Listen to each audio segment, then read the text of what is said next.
Welcome back to Morning Express, and it's time for State of the Nation, where we look at, the pulse of the nation and find out whether we have a healthy heartbeat or maybe we need to be in ICU or otherwise. And this morning, we'd like to talk about devolution. Remember the question that we asked earlier on, and we'll be giving you an opportunity also to participate in this particular conversation via telephone. Those of you who've already tweeted, I'll be reading some of your tweets as we go along, so keep them coming. And I'll introduce our panel this morning, and we have next to me, we have Kamotho Waiganjo, who's a former CIC commissioner, also an advocate. Good morning, and thank you for joining us. Good to be here. Karibu sana. We also have Dismas Mokua, who was with us on the newspaper review. He's a political and financial analyst.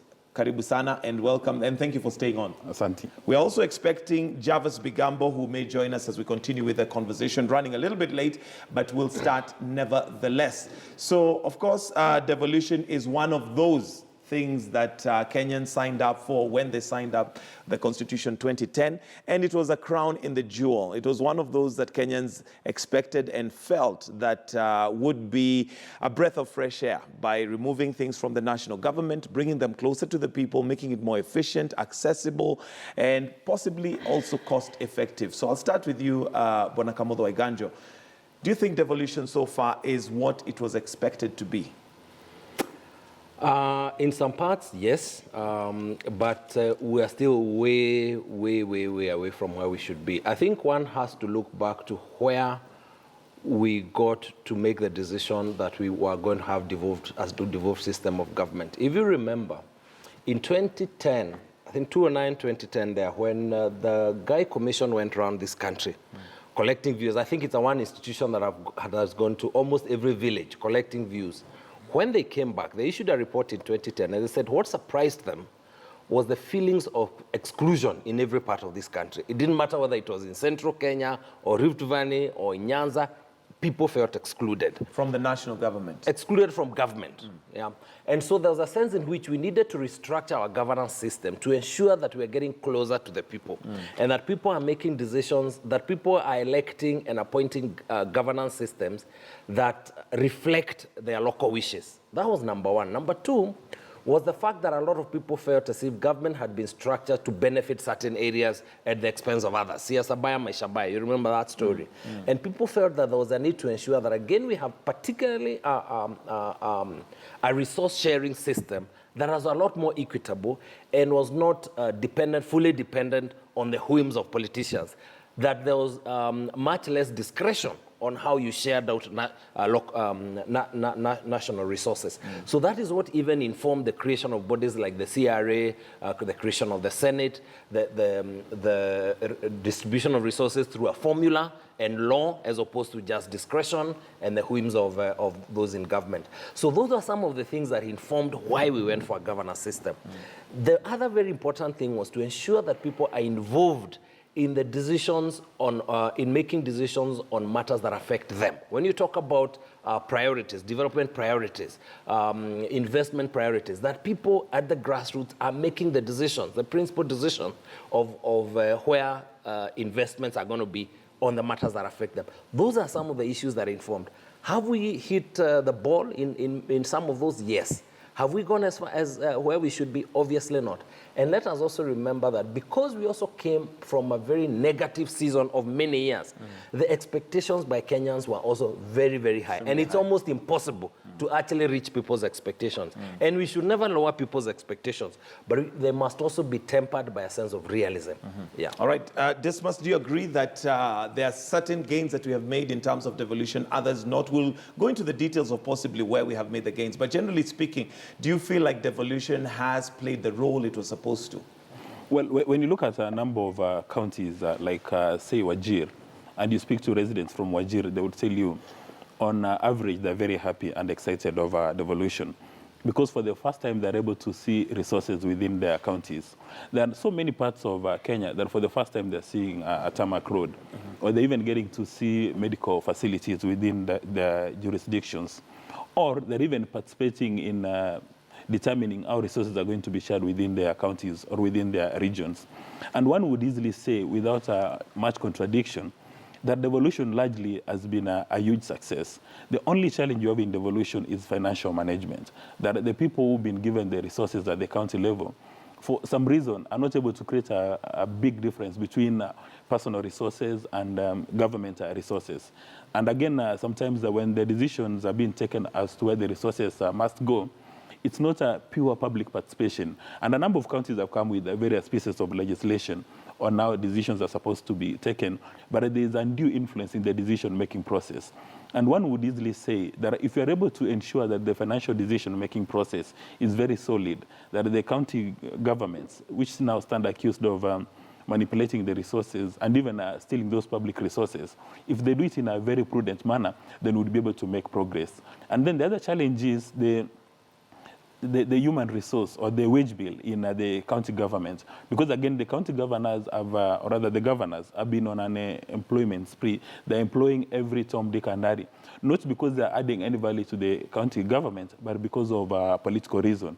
So it's very easy to come to that conclusion that a devolution has been a success. And the only thing we now need to challenge or we need to question is the financial system. The financial Outside system. that, majority of people will be very happy. Okay, let's break it down. And one of the things you've mentioned, Bwana Iganjo, is the fact that there was a general feeling of people not feeling included. And of course, looking at our political way and things the way it has been playing out, the reason why we even have the tribal kind of politics we have initially was with the national government.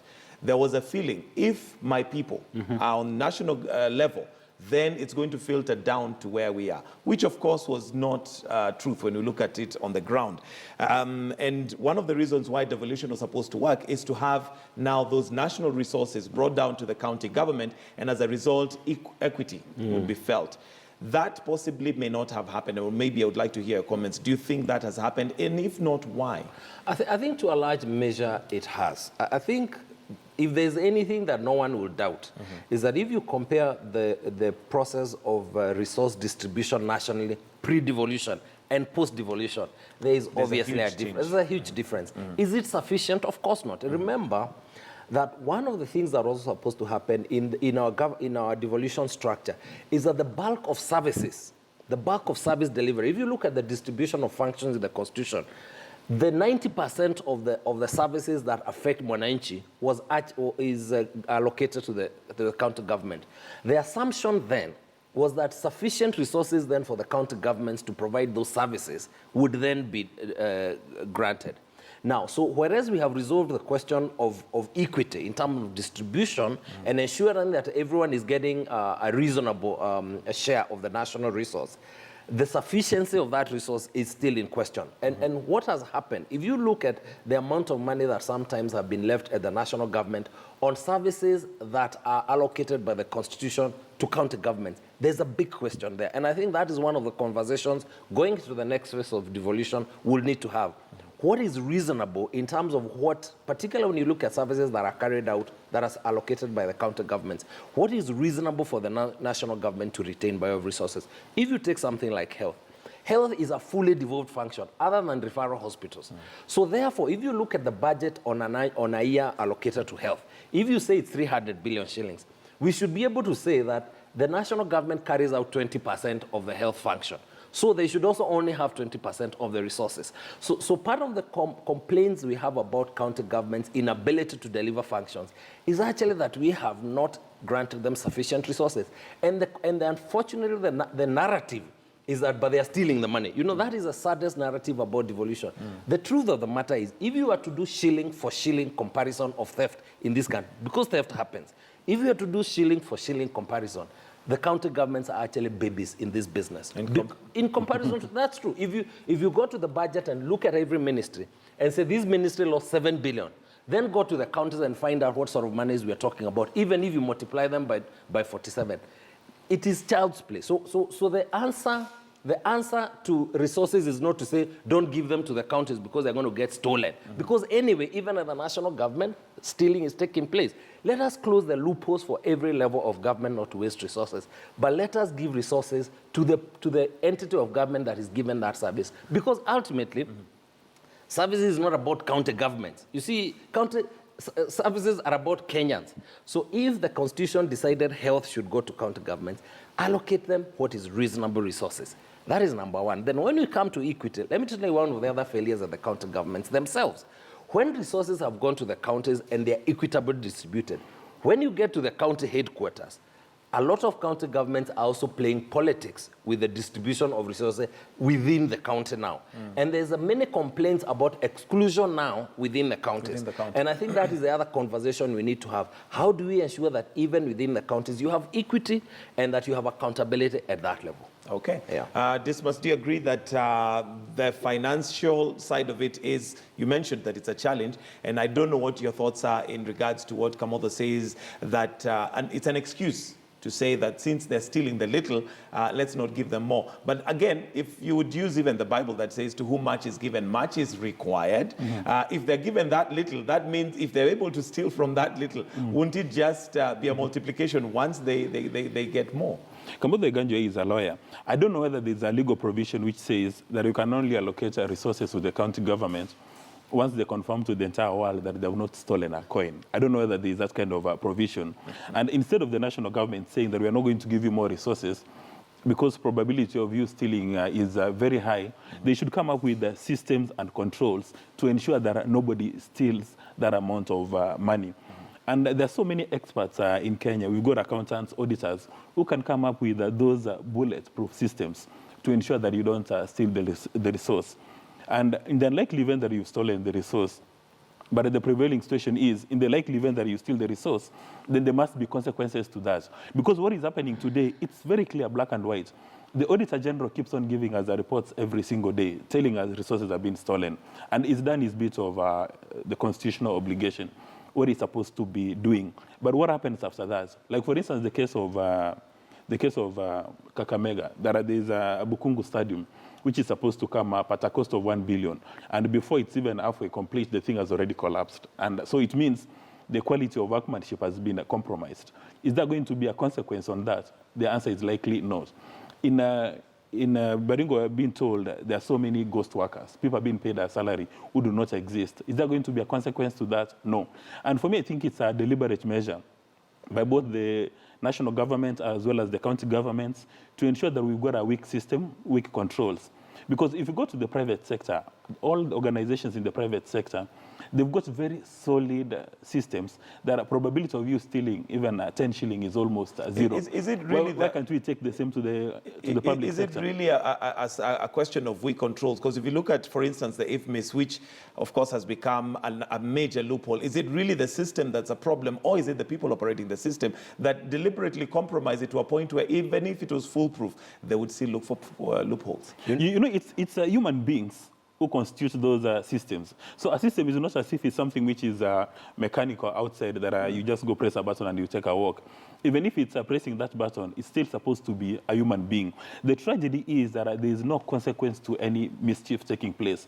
Like, for instance, if you look at the county government of Machakos, the MCAs have decided that we are going to hold our governor accountable.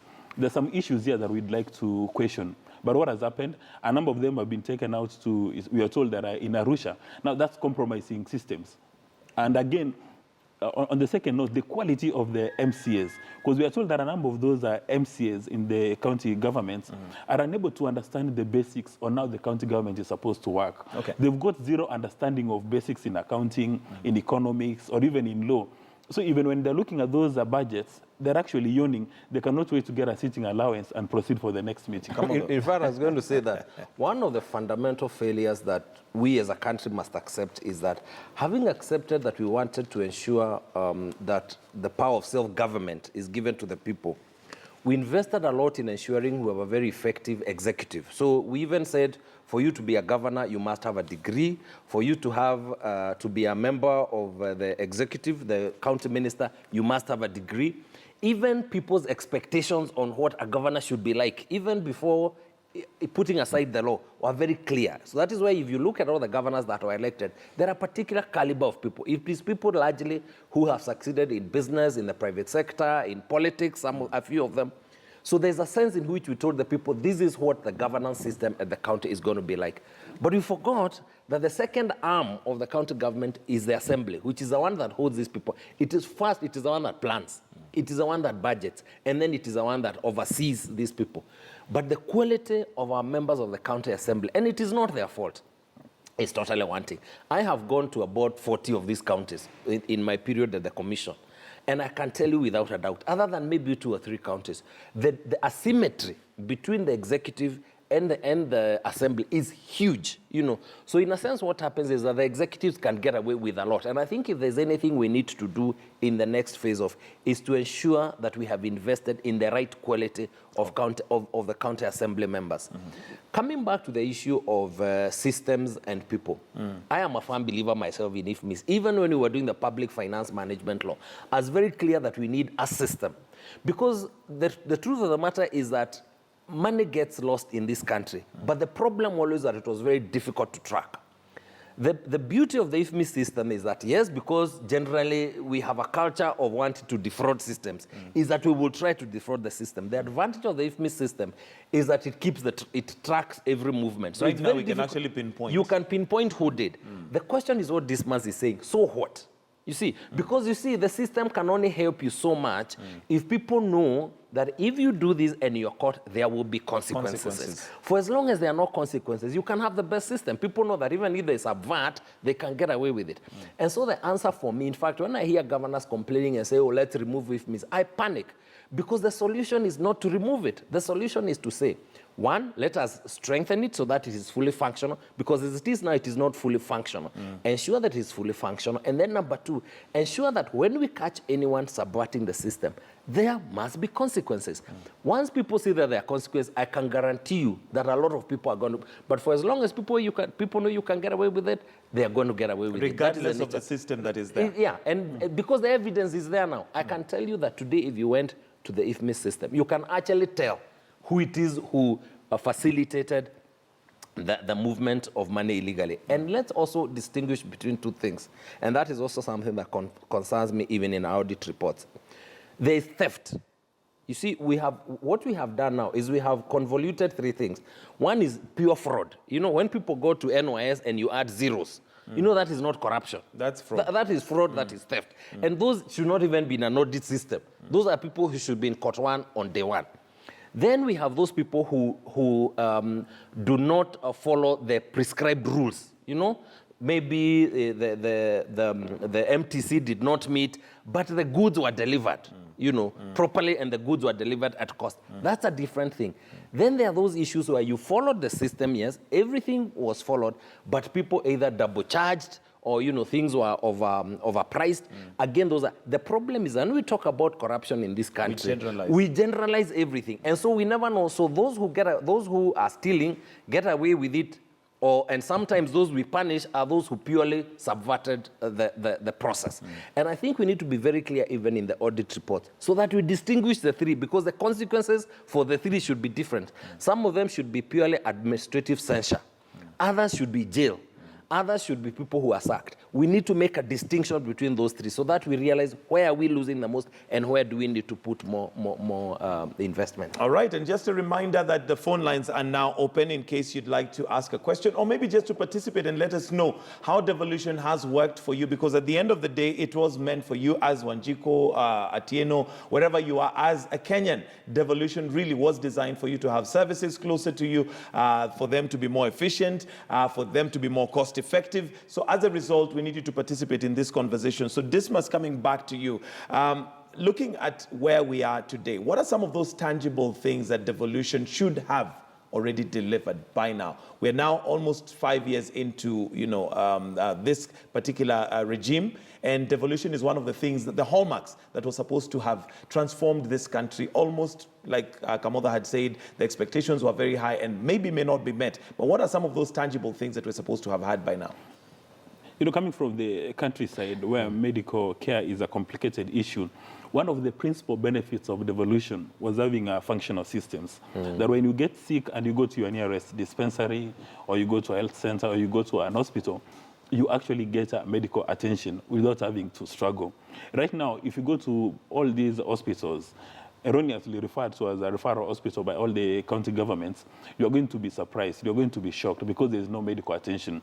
Why does this happen? Now, tribalism has disappeared from the national level and it has gone to the county governments. In majority of the hospitals you have at the county level, for some reason, the governors do not place a premium on meritocracy. What they want to do is to employ people from their villages to run those hospitals. And even the MCAs right now have got an overbearing influence because they're saying, yule kijana wa fulana amemaliza university, mpatie kazi hapo. Instead of looking at quality, instead of looking at meritocracy. And even in the award of tenders or supplies to those hospitals, the same hospitals, and I speak because I come from one of those counties which has been affected. Instead of looking at suppliers to give quality service, what the governors have done so as to compromise the quality of governance is to give those tenders to MCS to supply staff to the hospital. So what does that do? They compromise the quality of the supplies to the hospital.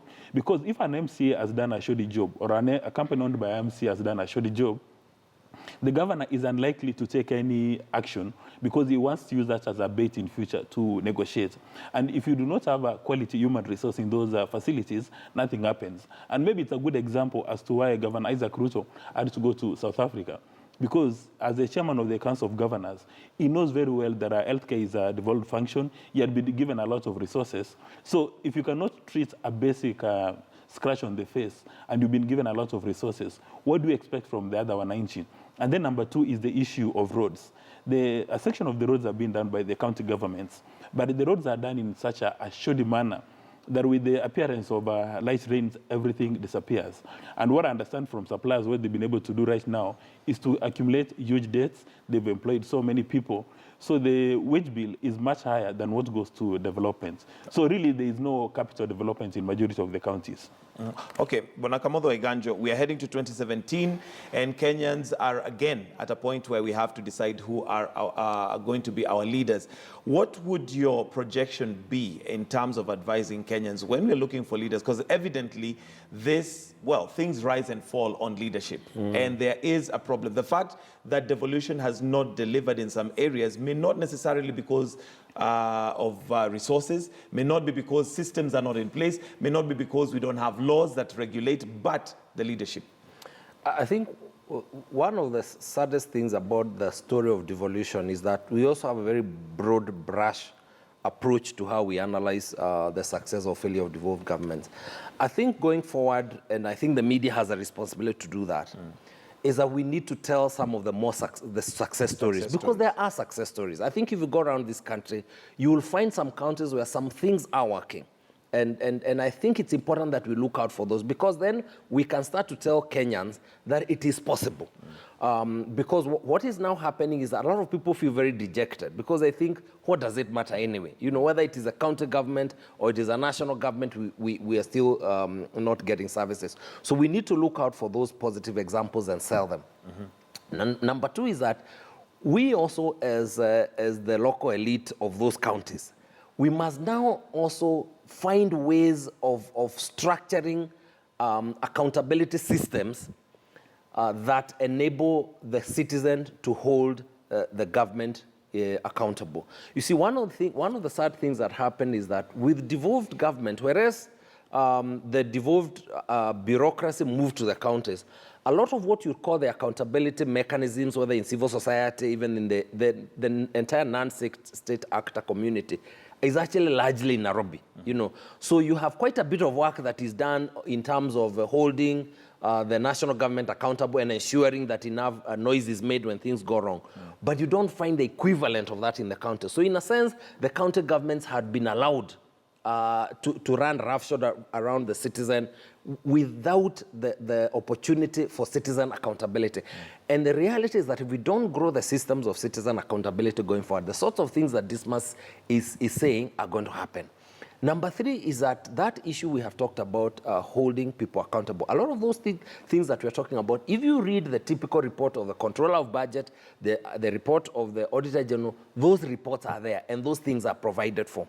They're provided there. But when you look at the process through which that is supposed to be overseen, for example, by the Senate, you find that the Senate itself has almost decided to deal with the lowest common denominator, which is to try and punish the governors, And so what you find is that a lot of the senators are more concerned with punishing their governors with whom they have political competition, as opposed to be doing what the institutional responsibility was, which is to ensure that you hold the county government responsible to abide with the law. And those reports in the control of budget report are there, and those reports of the Auditor General are there. So part of it is to ensure that going forward, we need to redefine and re-emphasize the role of the Senate in ensuring that all of these things that are going wrong are not happening, and that where they do, people are held accountable. And also to ensure then that we grow up the citizen accountability mechanism. And number 3, people must be held accountable when things go wrong. Now, the question of who we elect in the next elections is going to be critical, particularly at the level of member of county assembly. We must raise the stature of that office to say that this is the office that actually determines the temperature of the county. Right. And that is something I think we need to sell to the people, that it cannot be that you're looking for, the greatest businessman in the county, but you're looking actually for someone who has the ability to understand financial matters, planning issues, accountability issues, so that you can hold the county government accountable. All right. Dismas, do you agree that that's possibly the way we need to go forward, especially raising the bar for MCAs? Well, maybe let's look at an example of successful economies. Like in Germany, you are told that if you want to be a millionaire, you want to be a billionaire, you want to accumulate wealth, please don't go to the public service.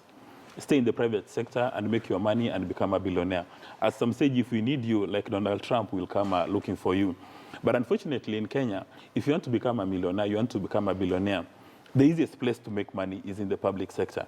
So majority of the people who run for political office, it's not because they identify Kenya as national security interests or they want to take Kenya to the next level. No. All they need to do is, as soon as they assume office, use that office as a factor of production. And this is something which started way in independence from 1963. I understand there was an Ndegwa Commission which allowed people to do business with governments. That's why when you are appointed, say, as a CS or a PS, the first thing to do is to incorporate several companies and start doing business with the government of the day. So even for the MCAs, in as much as we want to raise the bar, maybe in terms of academic qualifications, again, which is subject to debate, because given the number of governors with bachelor's degree, master's, PhDs, or even the principal secretaries, cabinet secretaries with a very high level of qualifications, still there's a lot of theft going on. So the fact that you've got a high level of education does not mean that you cannot steal. If anything, it gives you the powers to steal in a clever way. So maybe what we must do is encourage people who really are dedicated to serving the nation to take up those positions. And like, for instance, for the case of an MCA, if we simply elect somebody who dropped maybe at class 4 and has got a welding facility within the ward, and because he supplies, furniture to everybody, he's become very popular, he's got money, he can now run for office. But when he goes to the county assembly, his first interaction with any written literature is when he's going through those records. Then we shouldn't expect much. So we should encourage people who are actually interested in serving Wanjiko, people who are interested in taking Kenya to the next level, to occupy these offices. But again, from the samples you have, that seems to be like an endangered species. Okay. Because stealing in Kenya today has become fashionable. The order of the day. Yeah. Like, and we actually sometimes reward some of those people in terms of getting them back in office. Bwana Kamotho Eganjo, how do we raise that bar? Is it necessarily just education? How do we identify those people that possibly have Wanjiko in mind as opposed to just being selfish? Let me say two things. One, I think that the issue of education is not that let's elect educated people. It is that these people are elected with responsibilities. So they must have the educational and background to be able to carry out those responsibilities. If you're going to do someone who prepares the county fiscal strategy paper, surely that person needs to have been gone to school. So that's just a basic minimum. But it's amazing that I find it amazing that if you go to the village today and you want to appoint somebody to the local funeral committee that handles money, we would know who we cannot appoint to that committee, because that person is known not to be trustworthy.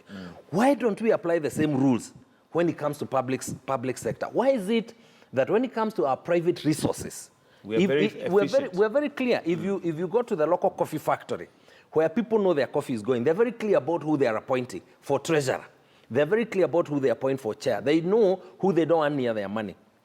But for some reason, when it comes to the public sector, we have no problem with appointing all manner of people with a very questionable background, people we know for a fact. So there's a sense in which also the citizen must also disconnect with this assumption that what are called public resources. There is no such thing as public resources. These are private resources. This cup of tea that I am taking here, which may cost 100 shillings, 50 bob is actually going to government. So today, this morning, when I bought my cup of tea for 50 shillings, I paid 50 shillings into what, it is my money. And I think that is a distinction people need to make. And then so that what you should be asking, if you are appointing somebody to run your business, would you appoint this character? Many of you will tell you, no, I would never allow him near my factory. But why is it I'm okay to elect them to hold an office in the public sector? So that is something that Kenyans need to internalize. Because I think we've also blamed, we've also allowed the public to get away with a lot, in a sense as if they have no responsibility, that they must be told as to what are the sorts of people, who they should appoint. In fact, I find it an amazing contradiction that we even say, we need to provide in the Leadership and Integrity Act that these sorts of people should not be elected because they have done A, B, C, D. Basically saying that please stop them from standing. Because if you allow them to stand, we are going to elect them. Why should you have to be told? And these people, by the way, we know them. So what I am saying is that we need not to tell the people that when you elect these people, you're actually appointing them to run your resources. So if you would not appoint them to run your personal resource, please do not allow them to go to the public sector. That is the place we need to start. So that is number one. Number two is that we also need to start ensuring that once we have elected them into office, and I think that's an area we have not invested as much, what are the structures we need to put in place as citizens to ensure that it doesn't happen? Remember that the reason we devolved is so that the governor of Kisumu is held accountable by the people in Kisumu. And the people in Kisumu live there. So if the governor is known to be responsible for the pilferage of public resources, if the local MC is known, why is it that we just continue to live with them and we are very happy, but we make a lot of noise? Surely, and I'm not talking about that we go and punish them and now we take over from government in terms of enforcing the law. But surely we must make it uncomfortable because these are our neighbors. We must make it uncomfortable at the local place for people to know. When I see demonstrations in Marsabit, for example, for people demonstrating against wrongful procurement, that is what devolution is supposed to do. So that those people, because they live with you, they start to feel the pain. And but for as long as we allow them to get away with it, we talk on the talk shows and we talk in the newspapers, but meanwhile they can walk around free, it is going to continue. So the role of the citizen is something we have not emphasized. Yes, the institutions, the Auditor General must work, the Controller of Budget, the EACC, the DPP, we have myriads of institutions, but ultimately the citizen must ask themselves, why am I not concerned about my local resources? If today you passed through my home in Kora and you took my banana, I would not go looking for EACC, because I consider that my private resource. But why is it that I'm okay if you take a public resource? It is okay, hiyo ni mali ya umma. It is not mali ya umma, it is mali yangu. So we must now say that mali ya umma ni mali yangu, and so I must look out for it. Yeah. Must you agree that Kenyans need to take more responsibility and not, like I'll repeat, not taking the law into their hands, but we have to make it uncomfortable, to use Kamotho Iganjo's words? Well, maybe let's use some global examples. A country which has been able to manage corruption very well is Denmark, for two reasons. If you play around with public resources, you are stigmatized. You are treated as if from the Bible you've got leprosy. Nobody wants to touch you. Even your daughter will not get married. Your son will not get married. So essentially, you become an outcast in society. That alone has got a huge deterrent effect. And another thing they've done very well is public disclosure of information. Because this money, the way Ganji is indicating, when unasema kwamba hii ni pesa ya serikali ni ya Wanjiku, every person in Denmark knows that these are actually my money. So when you go to the lowest form of administration, if there's a procurement, there's a board with full disclosure of information. And it's by law that if you're going to engage in any project, you're going to do a road, you give the specifications, everybody who has declared interests, the information is posted, and again, you go the extra mile and you lift the veil of incorporation. So that if I'm the governor for, say, Kisii County, my name being Dismas Mukua, I cannot go and incorporate a company called Weganjo and Associates and give it business. So you lift the veil of incorporation. So actually, everybody knows what is happening and even the amount of money. So when you've got that information flowing, then people will be able to understand. But what happens today in most of these counties, wherever the governor sees that people are beginning to make him uncomfortable, it immediately takes a political plunge. Then people start accusing, saying, you are making this noise because you don't like the Mandela way we are doing it. And the governors actually go the extra mile to make sure that they compromise the system. Assuming that the allegations we are getting from Machakos are actually valid, that some of the MCAs were taken to Arusha, why would anybody want to take the MCAs who are supposed to discuss an issue of governance, an issue of accountability? Why would you want the MCAs to be out of town? And it happens in all these counties. Whenever there's a hot issue coming up, like not long ago, there was an issue coming up in Nyeri. You find that somebody within the county government has taken all the MCAs to Mombasa for a retreat. And by the time they're coming back, the guys are so quiet because they've been given tenders or they've been given promises. And when JICO can only go to a certain extent, what we must do is to ensure that the organizations created by law for that purpose, to ensure that we've got solid governance and accountability work. For instance, today, all the governors stand accused if you go through the Auditor General's reports. And when the accusations come, they are wished away. People say, hiyo ni siasa inaleta kwetu. When, like for instance, when Duale says Raila Odinga is protecting governors who've been engaged in corruption, one begins to wonder, how much power does Raila Odinga have that he can actually ask the Anti-Corruption Commission and the DPP not to investigate the court counties that have engaged in mischief?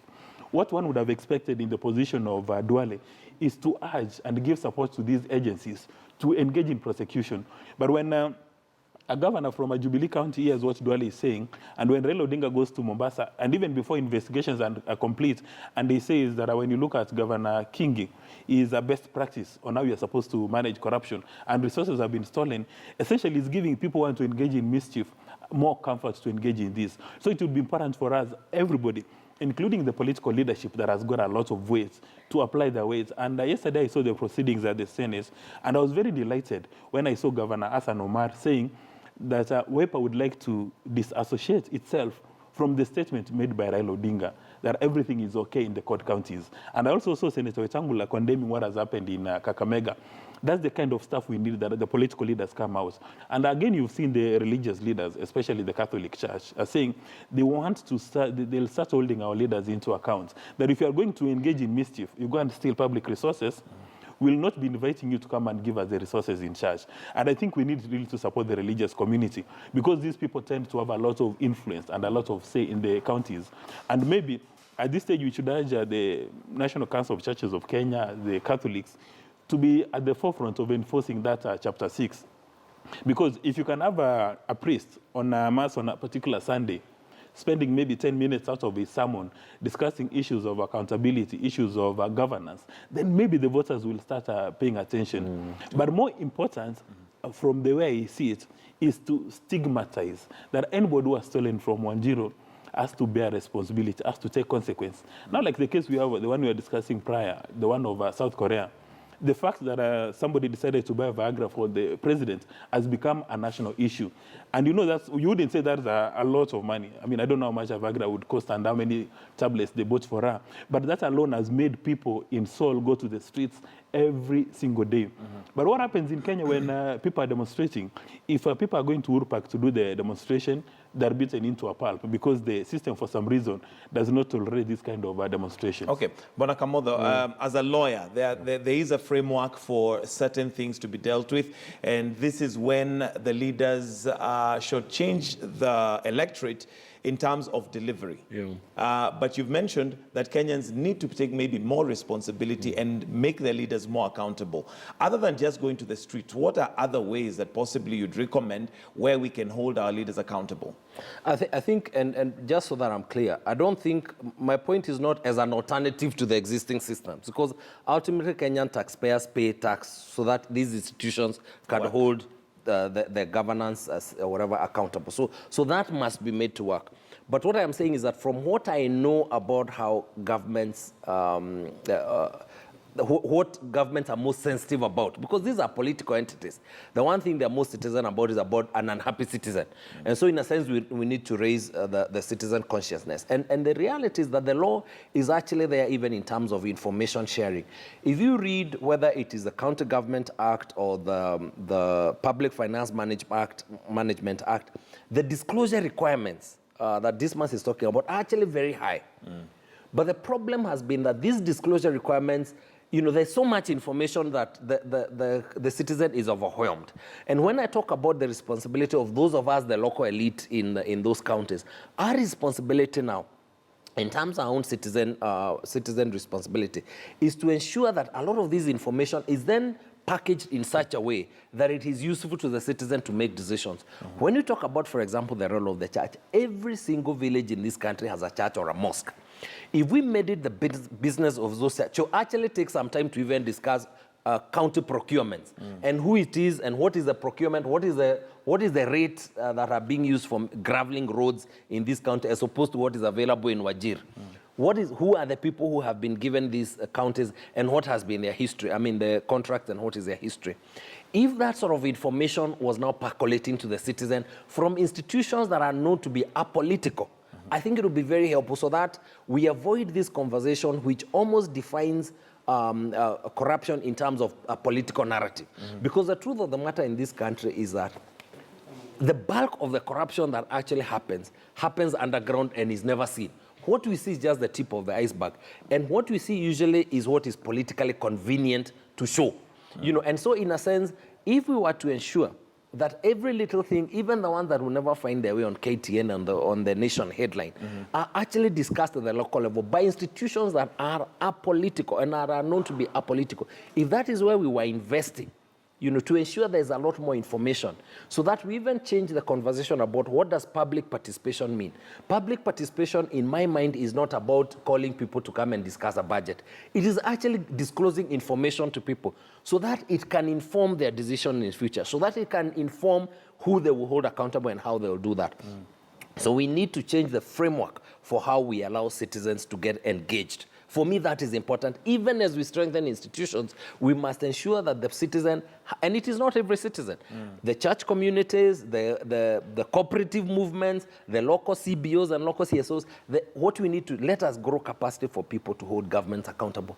If you go to my county of Murang'a and you find citizens have come out and they're demonstrating and they're making noise about something, the governor, of course, any governor will try and play the politics with it, but they are going to ensure that that issue does not keep arising over and over and over again. So I do not underrate the role of the citizen, and citizens must recognize again that these are not public resources. This is their money, which they pay. People don't even assume, they say they don't pay tax. They don't realize that for every 100 shillings of credit that you spend on your phone, there's tax. 50% of that is going to that money, you're calling public money. So I think if we enhance consciousness on that point, then people maybe will start becoming a little more determined, there's a lot more investment in holding government accountable. All right, and we'll like to change tune a little bit here because today is Thanksgiving Day in the United States, and by extension, we do have a message from Ambassador Robert Godek to all of you, and by extension, I guess, from the President of the U.S. And as it is tradition on Thanksgiving Day, one of the things they do is carve turkey. So we do have turkey that we're going to carve here, gentlemen, in just a bit. But first of all, let's listen in to the message from Ambassador Robert Godek from the United States. Let me just say, first of all, happy Thanksgiving to all of the viewers of KTN. It's great to be here, and I'm very, very happy to have been able to bring a turkey for all of my friends and colleagues at KTN to enjoy today on Thanksgiving Day. Thanksgiving Day is an extraordinarily special American holiday. It's my favorite American holiday. It's a day about giving thanks. It's a day about gratitude. It's a day about family, about friends. It started 400 years ago when some of the very first people to arrive from Europe came to our shores in America. And they had a tough year. They had a tough crossing. And they met the Native Americans who were there. They learned a lot from them. They grew crops, and they had a bountiful harvest. So then in November, 400 years ago, they came together and they shared a meal. That was the very first Thanksgiving. And we've built on it over the years. We have had many different traditions. It was President Abraham Lincoln who really declared it a national holiday for the first time. But it is an extraordinary moment, I think. And it is all about giving thanks and counting our blessings. My very best memories are really being at home with my family and with friends. So we would, get up in the morning. There would be an opportunity for, obviously, a meal early in the day, very special. Come around the table then for the first time. And then we would do a variety of things. We would watch, as I said, the Macy's Thanksgiving Day Parade. Maybe we would play a little football outside. We would talk to one another. And then there would be the big dinner, the big Thanksgiving dinner. And it was an extraordinary time. And the dinner was always a long dinner.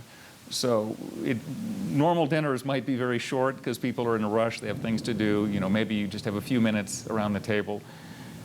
But a Thanksgiving dinner would last a couple of hours, and it was just a great opportunity. And again, we had the tradition of going around, and each person would say what they were grateful for that particular year.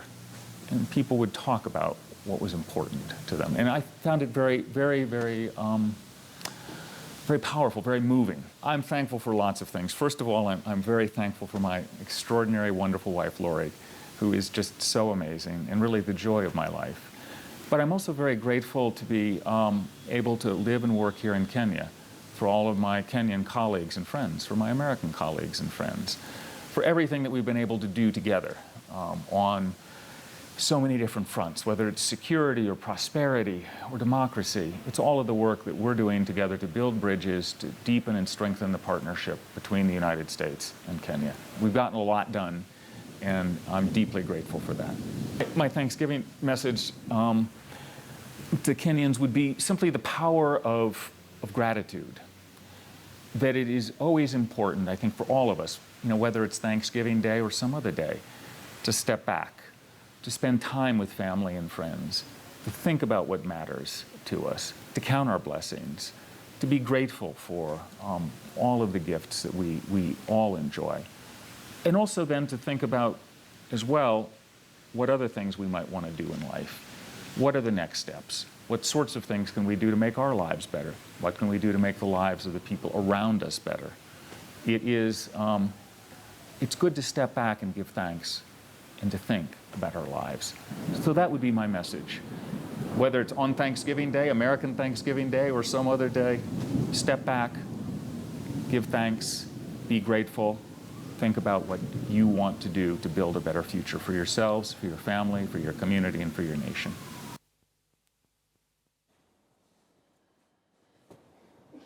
And that is the message from the Robert Godek, the ambassador from the U.S. to Kenya. And basically, we do have turkey right here. And I'll admit, first of all, by saying I'm not an expert in carving turkey. But gentlemen, you'll be the first partakers of this animal. Just assume it's a chicken and just slice it. And just slice it. I'll start with these and give you an opportunity, even as I do this, to maybe just give your Thanksgiving message to the country and to your friends and family. It looks very delicious. We can start with you, Bwana Oiganjo Kamodho. I think as a country, maybe we need to have our own Thanksgiving moment, because we're also a country that likes to complain a lot, you know, and everything is going bad and everything is horrible. The reality is that, I think our best years are ahead, and I think there are many things we can be grateful for. We are largely peaceful. I think we have a fairly good legal and constitutional system. I think the fact that we have a devolved government is a positive thing despite its challenges. The fact that we have the freedom to talk about it without worrying that when we come out here, we'll find the fellows waiting for us. There are many things I think to be grateful for. And I think we need to always pause, even as we say the challenges ahead, to say thank you, God, that you have brought us this far, even as we invest in making our country better.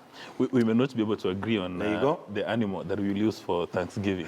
We'll be required to go for a referendum. No, we'll do 47. Or is it 42? 43 now. And everybody gives their own, and every year we keep changing. Dismas, very good show. Briefly, your Thanksgiving message. Well, I think this is a very good symbol from the U.S., and we'd like to wish our colleagues in the U.S. the best of luck, and wish them the best under Donald Trump.